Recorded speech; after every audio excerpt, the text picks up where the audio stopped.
Good morning, or depending on when you're watching this, good afternoon, good evening, or good night. My name's Ross, and as always told, out of Voice of Radio. So today, we need to answer a question that we have had for a few weeks now.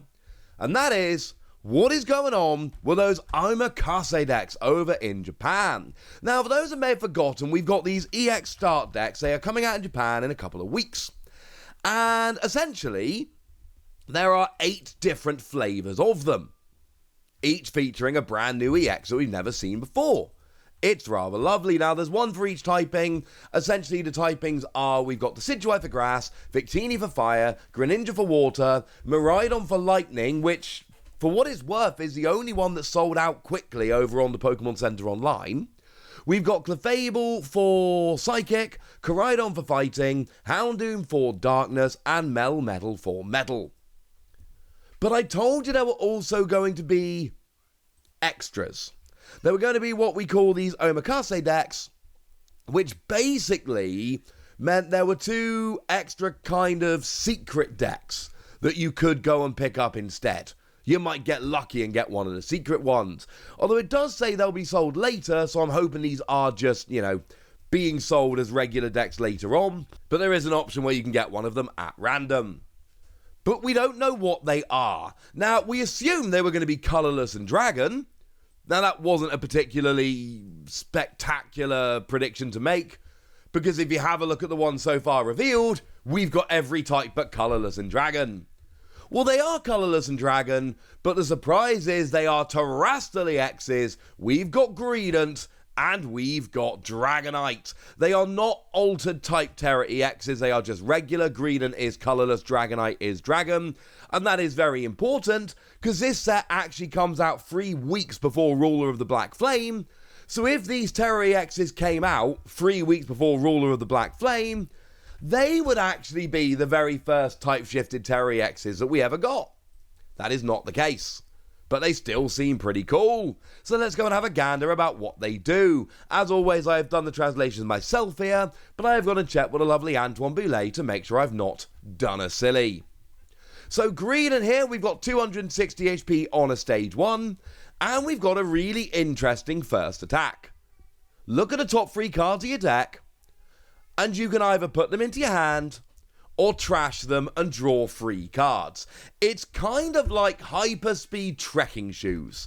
Trekking shoes is, look at the top 1 card of your deck, and you can either put it in your hand or discard it and draw a card. This is that, but treble, but all at the same time. So you look at the top 3 cards of your deck, and you can either put them all into your hand or discard them all and draw a fresh 3 cards. And I would love this on a basic Pokemon. I'm not such a fan of using this on a 2-price Stage 1 Pokemon, because the reality is there are going to be games, but your opponent's had at least 2 turns before it comes back to you. You go first, they have a turn, you evolve up and use this, they have a turn, and then it's back to you. And the problem there is that by the time it comes back to you, there's a decent chance they've KO'd you. And what you've actually gone and done here is essentially given your opponent a prize for the sake of 3 cards, or 2 prizes for the sake of 3 cards. And I really, really, really like the way you can either take the first 3 or trash them and take the next 3. That's lovely. But I do worry that being on a stage 1 multiple prize Pokemon, this is just not going to work too well. Now, as for the second attack here, what we've got is 3 colorless energy, 210, and then you can't use this attack next turn. And it is specifically this attack. You can use other attacks next turn, just not this one. And actually, this is pretty good. Like, you're never hitting for weakness, and that's a little bit of a shame. But it's colorless energy, so you can use it regardless. Doesn't matter what deck. And crucially, if you use double turbo energy here to pay 2 of the attack cost, this goes down to 190. But then if you use Choice Bout, it goes up to 220 against Pokemon Vs, which is a magic number for KOing Pokemon Vs, so I can use double turbo energy to make it easier to pay, and then still get a one-hit KO on the vast majority of Pokemon V using Choice Belt, and I like that. It's colorless energy, it hits the numbers, it's got a decent draw attack. I kind of like this one a lot. But it's also worth pointing out that being an EX, it takes the regular evolution line. So what evolves into Greedent? Squavit. We've got a really good Squavit around at the moment. We've got the Hyganasuke one from Scarlet and Violet that lets you shuffle your hand, put it on the bottom of your deck, and if you did that for any cards, you then draw a card. We've seen this seeing play in a whole bunch of decks. This is currently seeing a whole bunch of play, which means any deck that's already playing Squavit here can then just add this in as like a single card tech, either as a decent draw power if you've got absolutely nothing going on, or as a colorless attacker that can go and hit decent damage. And that makes me like this a lot more, because you're already a lot of decks playing this basic Pokemon, so why not, ladies and gentlemen? Why not? And then, of course, if you're playing Greedent, you can play Greedent anyway, though it does have to be a regular Greedent, not a Greedent V or V Max. And actually, yeah, we've got a couple. We've got the one from Chilling Reign that says energy attached to your Pokemon cannot be put into your hand, deck, or discard pile by an effect of your opponent's item or supporter cards. Protect your energy, that's pretty cool.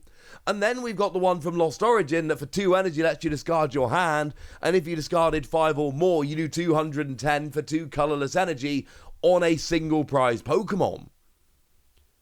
And I like this a lot more because of this. Like, I like this EX a lot more because of all the other supporting cards we've got, because of the other good Greedent, because of the good Squavit. And yeah, I think there is genuine potential here. Anytime you've got a colorless Pokemon that's got a useful first attack and it can do a bunch of damage, that's the kind of thing that gets me a little bit excited. So I'm giving this between 3 and 4 Wassies. We don't give half Wassies. That could be barbaric. Maybe I'm getting overly excited because Greedent's one of the best Gen 7 Pokemon. Maybe I'm being a little bit too reserved. Either way, I do think there is a decent amount of potential here, and I, for one, am pretty gosh darn happy. But I did promise you 2 new Tera EXs in this video. We do have a new Tera EX. We have got ourselves a Dragonite. And Dragonite looks pretty cool. We've got a whopping 330 HP, which is about as high as it gets. We've got no weakness because it's a dragon type. We've got single energy 70. And look, I like single colorless energy 70. And I like the fact that 70 is the magic number to KO evolving basics and support Pokemon around in the game at the moment. It's lovely. What I don't like is the fact that it's a stage 2 that never hits for weakness. And it really is as simple as that. The fact that you're never hitting for weakness... Okay, fine, the Porygon from Pokemon card 151 can actually allow you to hit for Dragon Weakness. It's super duper awkward, but you can use that to give a defending Pokemon Dragon Weakness and then hit for weakness. Fine. And it's an excuse for me to shout out about Porygon. But the point is, you're not hitting for weakness. If this is on a basic Pokemon, 70 is ridiculous for KOing evolving Pokemon and support Pokemon. But nah, not on a stage 2. But then we've got Water, Lightning, 140 damage, flip a coin. If heads, you do 140 more. If tails, this Pokemon can't attack next turn. I don't really worry about the not being able to attack next turn. We've seen a million Pokemon over the years that can't attack twice in a row. It's never been a huge problem. Like, one of the best decks at the moment is Mew copying Genesect, and Genesect says you can't attack 2 turns in a row, and yet that's never been a huge problem. We've seen it. I'm not going to keep giving examples. There's a million of them out there. Point is, that's not a problem. But if I flip heads, I'm hitting 280. And 280 is a very, very, very, very relevant number, because 280 is Pokemon V-Star. And then obviously Pokemon V, Basic EXs, Stage 1 EXs. When I say V-Star, I mean everything that's a Pokemon V-Star or lower. Which is a lot. Yeah. This could be really, really, really good. If you flip heads. Now, it's also worth pointing out at the moment, we don't have Double Dragon Energy. And I know we haven't had Double Dragon Energy for years and years at this stage, but we don't have Double Dragon Energy. And of course, if we did, this would be essentially a single energy attachment in order to use the attack, and that would change everything. But we don't have Double Dragon Energy. But it is only 2 energy. I mean, honestly, this is one of those that looks amazing. There's just really significant downsides. The fact that it's a stage 2 and the fact you need to flip heads. I really like 280. 280 is a great number, and the 2 energy is quite low, but you've got to flip heads in order to make this work, and you've got to get a stage 2 out. And honestly, I think that's enough for me to not love the card. I'm giving it 3 Wassies, it can still do 280, there's still potential here, but I do think it is unfortunately slightly disappointing.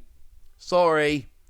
But I want to know what you think about this and about Greedent. Am I being too hyper about Greedent, or am I not being hyper enough? Let me know in the comment section. Go nuts! Be nice. And then make sure you like this video, subscribe to this channel, follow me on Twitter at @TheWassie. That's where we talk about Pokemon and card games and all kinds of fun things. And please do consider checking out patreon.com/PTCGradio, where you can support the channel, get some bonus podcasts, join a Discord, all kinds of fun things. And get shoutouts on the channel like the lovely Andy White, who is one of our longest running supporters over on Patreon and is a very lovely person. So shout out to them for the support and the loveliness. But by far the most important thing as always, look after yourselves till next time, would ya? Thank you very much for watching. My name's Ross, and you've been watching PTCG Radio.